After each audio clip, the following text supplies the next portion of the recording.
Hi friends, welcome back to my YouTube channel. ಎಲ್ಲರೂ ಹೇಗಿದ್ದೀರಾ? ನಾನು ಇವತ್ತು ಕ್ಯಾರೆಟ್ ಹಲ್ವಾ ರೆಸಿಪಿ ತೋರಿಸ್ಬೇಕಂತ ಮಾಡಿದ್ದೀನಿ. ಇದನ್ನು ಹೇಗೆ ಮಾಡೋದಂತ ಹೇಳ್ತೀನಿ. ಇವಾಗ ಕ್ಯಾರೆಟ್ನ ತೊಳ್ಕೊಂಡು ಇಟ್ಕೊಂಡಿದ್ದೀನಿ. ಇದನ್ನು ಹೆಚ್ಕೋತೀನಿ. ಮೊದಲು ಇದನ್ನು ಹೆಚ್ಕೋತೀನಿ.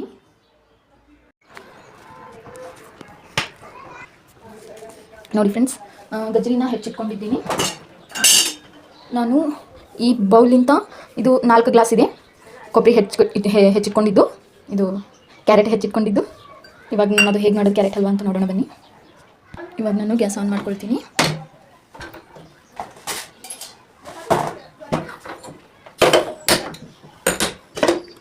ಒಂದು ಪಾತ್ರೆ ಇಟ್ಕೊಳ್ತೀನಿ. ನೀವು ನಿಮ್ಮ ಮನೆಯಲ್ಲಿ ದಪ್ಪ ತಳದ ಪಾತ್ರೆ ಇದ್ದರೆ ಅದನ್ನು ಯೂಸ್ ಮಾಡ್ಕೊಳ್ಳಿ. ನನ್ನ ಹತ್ರ ದಪ್ಪ ತಳದ ಪಾತ್ರೆ ಇಲ್ಲ, ನಾನು ಇದನ್ನೇ ಯೂಸ್ ಮಾಡ್ಕೊಳ್ತೀನಿ. ದಪ್ಪ ತಳದ ಪಾತ್ರೆ ಯೂಸ್ ಮಾಡೋದ್ರಿಂದ ಅದು ಕ್ಯಾರೆಟ್ ಹಲ್ವಾ ಹತ್ತಲ್ಲ, ಅಂದರೆ ಕಚ್ಕೊಳ್ಳಲ್ಲ. ಅದು ಇಲ್ಲಾಂದರೆ ಜಲ್ದಿ ಬೇಗ ಹತ್ಕೊಂಡ್ಬಿಡುತ್ತೆ.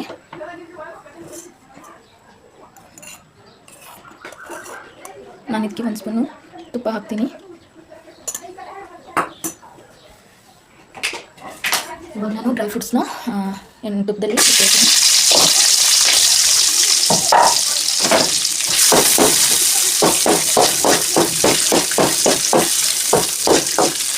ಇದು ಮನಸ್ಸಿದೆಯಲ್ಲ, ಅದು ಒಂದು ಜರ ಉಬ್ಬಿ ಬರೋ ತನಕ ಫ್ರೈ ಮಾಡ್ತೀವಿ. ಉಬ್ಬಿ ಬರೋವರೆಗೂ ತುಪ್ಪದಲ್ಲಿ ಫ್ರೈ ಮಾಡಬೇಕು. ಈ ಥರ ಇವಾಗ ನೋಡಿ ಉಬ್ಬಿ.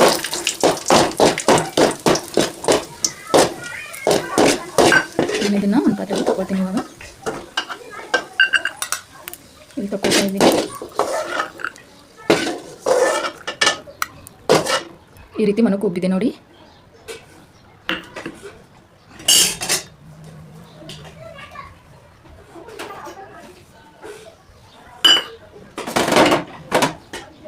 ನಾನು ಗ್ಯಾಸ್ನ ಆಫ್ ಮಾಡಿಬಿಟ್ಟಿದ್ದೆ, ಇಲ್ಲ ಅಂತ ಸುಟ್ಟೋಗುತ್ತೆ ಅಂತ. ಮತ್ತೆ ಚಾಲು ಮಾಡ್ತೀನಿ.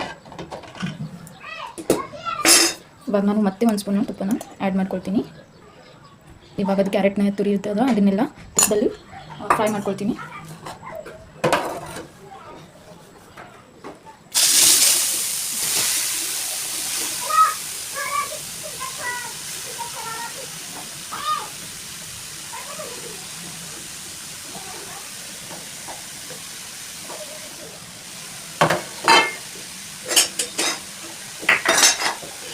ಕಲರ್ ಚೇಂಜ್ ಆಗಬೇಕು. ಲೋ ಫ್ಲೇಮಲ್ಲಿ ಇಟ್ಟು ನೀವು ಫ್ರೈ ಮಾಡ್ಕೊಳ್ಳಿ. ದಪ್ಪ ತಳದಿದ್ರೆ ಸ್ವಲ್ಪ ನೀವು ಜಾಸ್ತಿನೇ ಇಡ್ಬೋದು ಫ್ಲೇಮ್ನ.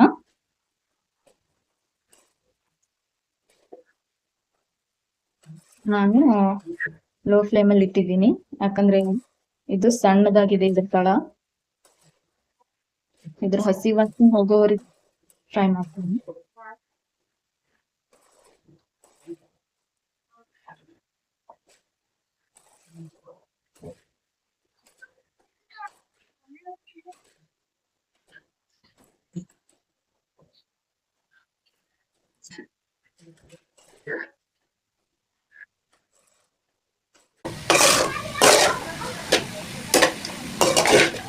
ಕಲರ್ ಚೇಂಜ್ ಆಗ್ತಾ ಇದೆ, ನೋಡ್ಬೋದು.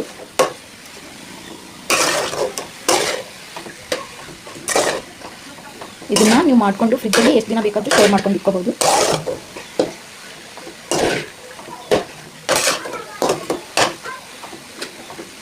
ವಿಡಿಯೋನ ಪೂರ್ತಿಯಾಗಿ ನೋಡಿ, ಅಂದರೆ ರೆಸಿಪಿ ಬಗ್ಗೆ ನಿಮ್ಗೆ ಕ್ಲಿಯರ್ ಆಗಿ ಗೊತ್ತಾಗುತ್ತೆ. ನೋಡಿ, ಇದು ಒಂಥರ ಗೋಲ್ಡನ್ ಕಲರ್ ಆಗಿ ಚೇಂಜ್ ಆಗ್ತಾ ಇದೆ.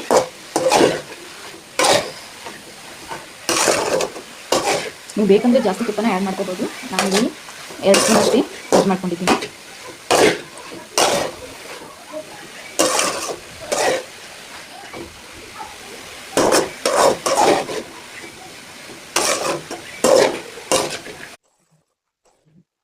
ನೋಡಿ, ಗಾಜರದ್ದು ಕಲರ್ ಎಲ್ಲ ಚೇಂಜ್ ಆಗಿಬಿಟ್ಟಿದೆ, ಗೋಲ್ಡನ್ ಕಲರ್ ಆಗಿದೆ. ರೆಡ್ ಕಲರ್ ಹೋಗಿ ಗೋಲ್ಡನ್ ಕಲರ್ ಟರ್ನ್ ಆಗಿದೆ ಇದರದ್ದು ಕಲರ್.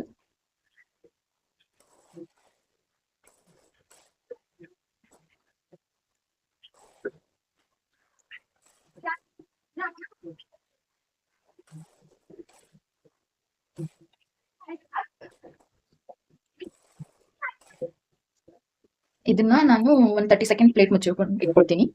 ಲೋ ಫ್ಲೇಮಲ್ಲಿ ಇಟ್ಕೊಂಡು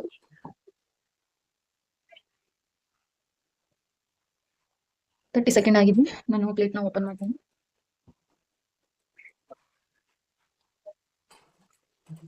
ಕಲರ್ ನೋಡಿ ಫುಲ್ ಚೇಂಜ್ ಆಗುತ್ತಿದೆ, ಗೋಲ್ಡನ್ ಕಲರ್ ಆಗಿದೆ. ಇವಾಗ ಇದಕ್ಕೆ ನಾನು ಹಾಲನ್ನ ಸೇರಿಸ್ಕೊಳ್ತೀನಿ. ನಾನು ತುಂಬಾ ಈಜಿ ಮೆಥಡ್ ಅಲ್ಲಿ ನಿಮಗೆ ಹೇಳ್ಕೊಡ್ತಾ ಇದ್ದೀನಿ, ಏನು ನಿಮ್ಗೆ ಗೊಂದಲ ಮಾಡಲಾರ್ದೇನೆ ವಿಡಿಯೋನ ಸ್ಕಿಪ್ ಮಾಡದೆ ಪೂರ್ತಿಯಾಗಿ ನೋಡಿ. ನೋಡಿ ನಾನು ಈ ಬೌಲಿಂದ 4 ಬೌಲ್ ಆಗಷ್ಟು ನಾನು ಕ್ಯಾರೆಟ್ ತುರಿನ ತಗೊಂಡಿನಿ. ಈಗ ಈ ಬೌಲಿಂದ ನಾನು 1.5 ಬೌಲ್ನಷ್ಟು ಹಾಲನ್ನ ಸೇರಿಸ್ಕೊಳ್ತೀನಿ ಇದಕ್ಕೆ.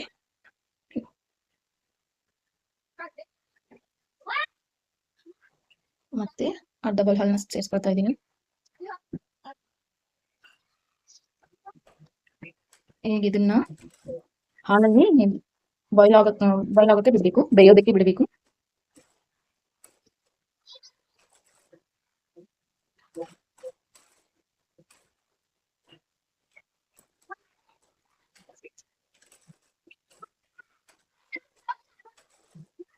ಹೀಗೆ ಸ್ಪೂನ್ ಅಳ್ಳಾಡ್ಸ್ಕೊಂತ ಇರಿ. ನೀವು ಒಂದ್ ವೇಳೆ ದಪ್ಪ ತಳ ಪಾತ್ರೆ ಯೂಸ್ ಮಾಡ್ತಾ ಇದ್ರೆ ನೀವು ಒಂದ್ ಪ್ಲೇಟ್ ನ ಮುಚ್ಕೊಂಡು ಹೈ ಫ್ಲೇಮ್ ಅಲ್ಲಿ ಇಟ್ಕೊಂಡು ಬಿಟ್ಬಿಡ್ಬೋದು. ಯಾರು ಸಣ್ಣ ತಳದ ಪಾತ್ರೆ ಯೂಸ್ ಮಾಡ್ತಿರೋ ಅವರು ಈ ತರ ಯಾವಾಗ್ಲೂ ಒಂದು ಚಮಚೆಯಿಂದ ತಿರುಗಾಡಿಸ್ಕೊಂತ ಇರಿ.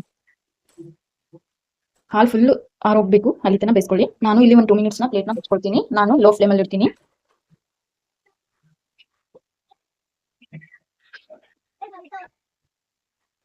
ಇವಾಗ ನಾನು ಪ್ಲೇಟ್ ನ ಓಪನ್ ಮಾಡ್ಕೊಳ್ತೀನಿ.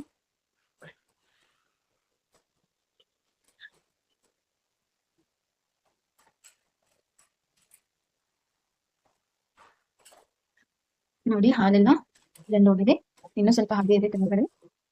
ಸ್ವಲ್ಪ ಹಾಕ್ತೀನಿ.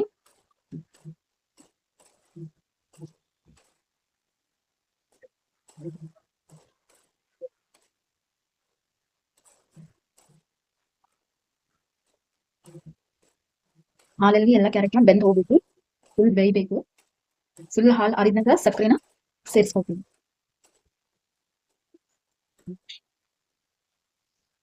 ನೋಡಿ ಹಾಲೆಲ್ಲ ಆರೋಗಿದೆ. ಇವಾಗ ನಾನು ಸಕ್ಕರೆನ ಸೇರಿಸ್ಕೊಳ್ತೀನಿ.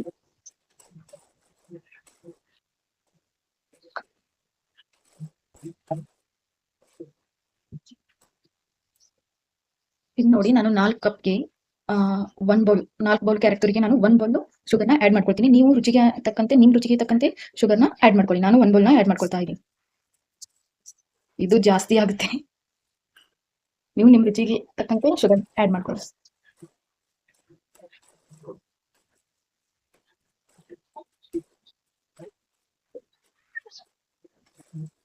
ಮನೆಯಲ್ಲೇ ಈಸಿಯಾಗಿ ಮಾಡ್ಕೋಬಹುದು. ನೀವು ಯಾವ್ದಾದ್ರು ಫಂಕ್ಷನ್ಗೆ ನೀವೇ ನಿಮ್ಮ ಮನೆಯಲ್ಲೇ ಪ್ರಿಪೇರ್ ಮಾಡ್ಕೋಬಹುದು. ಮನೆಯಲ್ಲಿ ಸಣ್ಣ ಸಣ್ಣ ಫಂಕ್ಷನ್ ಇರುತ್ತಲ್ಲ ಅವಾಗ. ಇವಾಗ ಸ್ವಲ್ಪ ಹೈ ಫ್ಲೇಮ್ ಇಡ್ತೀನಿ.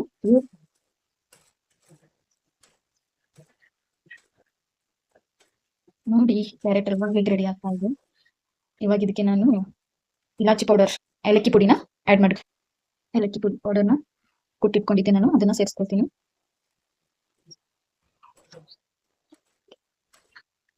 ಏಲಕ್ಕಿ ಪೌಡರ್ ಹಾಕೋದ್ರಿಂದ ಒಳ್ಳೆ ಘಮ ಬರುತ್ತೆ, ಟೇಸ್ಟ್ ಚೆನ್ನಾಗಿ ಇರುತ್ತೆ.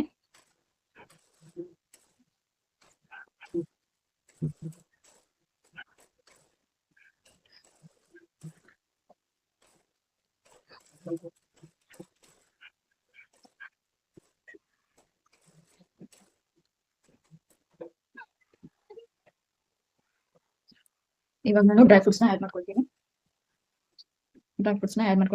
ನೀವು ಒಂದು ಡ್ರೈ ಫ್ರೂಟ್ಸ್ ನ ಜಾಸ್ತಿಯಾಗಿ ಆಡ್ ಮಾಡ್ಕೋಬಹುದು. ಒಂದ್ ವೇಳೆ ಮನುಕ್ ಜಾಸ್ತಿ ಇದೆ ಅಂದ್ರೆ ಟೋಟಲ್ ಆಗಿ ಮನುಕ್ಕೆ ಯೂಸ್ ಮಾಡ್ಕೊಳ್ಬಹುದು. ಇಲ್ಲ ನಿಮ್ಮ ಹತ್ರ ಗೋಡಂಬಿ ಇದೆ ಅಂದ್ರೆ ಫುಲ್ ಆಗಿ ಗೋಡಂಬಿನೇ ಯೂಸ್ ಮಾಡ್ಕೊಳ್ಳೋದು. ಇಲ್ಲ ಎರಡು ಸ್ವಲ್ಪ ಸ್ವಲ್ಪ ಇದೆ ಅಂದ್ರೆ ಎರಡನ್ನ ಆಡ್ ಮಾಡ್ಕೊಳ್ಳಿ.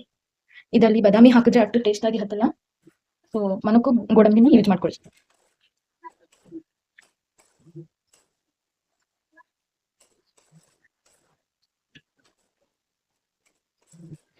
ಇವಾಗ ನಾನು 1 ಸ್ಪೂನ್ ಗೀ ಆಡ್ ಮಾಡ್ಕೊಳ್ತೀನಿ. ಇದು ಇನ್ನೂ ಸ್ವಲ್ಪ ಇದು ರಸ ಇದೆ, ಅದನ್ನ ಆರೋವರೆಗೂ ನಾನು ಸ್ವಲ್ಪ ಹೈ ಫ್ಲೇಮ್ ಅಲ್ಲಿ ಇಟ್ಟು ಬೇಯಿಸ್ಕೊಳ್ತೀನಿ. ಇವಾಗ ನೋಡಿ ನಾನು 1 ಸ್ಪೂನ್ ಗೀನ ಆಡ್ ಮಾಡ್ಕೊಳ್ತೀನಿ. ಸ್ವಲ್ಪ ಹೋಗುತ್ತೆ,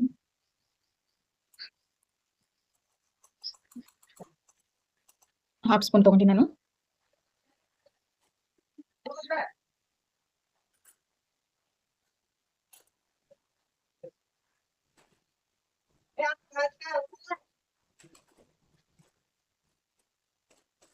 ಒಳ್ಳೆ ಘಮ ಬರ್ತಾ ಇದೆ ಹಲ್ವಾದು. ನೋಡಿದ್ರಲ್ಲ ಫ್ರೆಂಡ್ಸ್, ಕ್ಯಾರೆಟ್ ಹಲ್ವಾ ರೆಸಿಪಿನ ಹೇಗೆ ಮಾಡೋದು ಅಂತ ಮನೆಯಲ್ಲೇ ಈಸಿಯಾಗಿ. ಈ ವಿಡಿಯೋನ ಸ್ಕಿಪ್ ಮಾಡದೆ ಎಂಡ್ವರೆಗೂ ನೋಡಿ. ನಾ ಹಾಕಿರೋ ಎಲ್ಲ ವಿಡಿಯೋನು ನೋಡಿ. ಹಾಗೆ ನಮ್ಮ ಚಾನಲ್ನ ಸಬ್ಸ್ಕ್ರೈಬ್ ಮಾಡಿ ಸಪೋರ್ಟ್ ಮಾಡಿ. ನಿಮ್ಮ ಫ್ರೆಂಡ್ಸ್ಗೆ ಫ್ಯಾಮಿಲಿ ಮೆಂಬರ್ಸ್ಗೆ ನಮ್ಮ ವಿಡಿಯೋನ ಶೇರ್ ಮಾಡಿ. Thank you. ಸಬ್ಸ್ಕ್ರೈಬ್ ಮಾಡೋದನ್ನ ಮಾತ್ರ ಮರಿಬೇಡಿ. ಕ್ಯಾರೆಟ್ ಹಲ್ವಾ ರೆಡಿಯಾಗಿದೆ.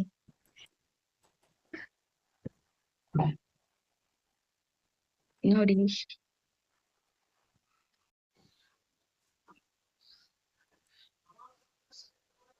ಹಲ್ವಾ ರೆಡಿಯಾಗಿದೆ. ಇವಾಗ ಇದನ್ನ ಒಂದು ಪ್ಲೇಟ್ಗೆ ಸರ್ವ್ ಮಾಡ್ಕೊಳ್ಳೋಣ. ಒಂದು ಬೌಲ್ಗೆ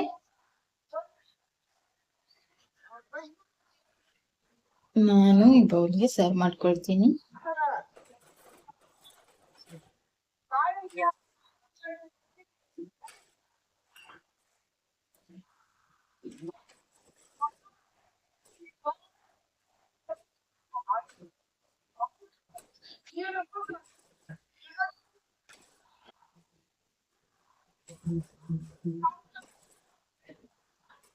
ಇನ್ನು ಸ್ವಲ್ಪ ಈ ತರ ಮಾಡಿ ಸರ್ವ್ ಮಾಡ್ಕೊಳ್ತೀನಿ ನಾನು.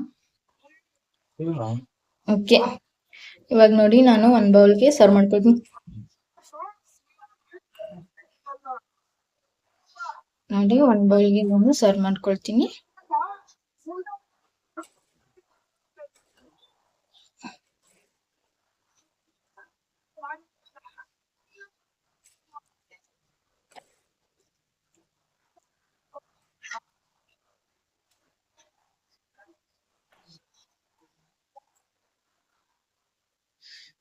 ಇವಾಗ ನೋಡಿ ನಾನು ಒಂದು ಬೌಲ್ಗೆ ಸರ್ವ್ ಮಾಡ್ಕೊಂಡಿದ್ದೀನಿ. ನೋಡಿ ಯಾವ ರೀತಿ ಬಂದಿದೆ ಅಂತ ಹಲ್ವಾ. ನೋಡಿ ನೋಡಿ, ಪ್ಲೀಸ್ ಸಬ್ಸ್ಕ್ರೈಬ್ ಮಾಡಿ, ಲೈಕ್ ಮಾಡಿ, ಶೇರ್ ಮಾಡಿ. Thank you. ಹೀಗೆ ನಾನು ರೆಸಿಪೀಸ್ನ ಹಾಕ್ತಾ ಇರ್ತೀನಿ, ವಿಡಿಯೋನ ನೋಡ್ತಾ ಇರಿ. Thank you. ನೋಡಿ.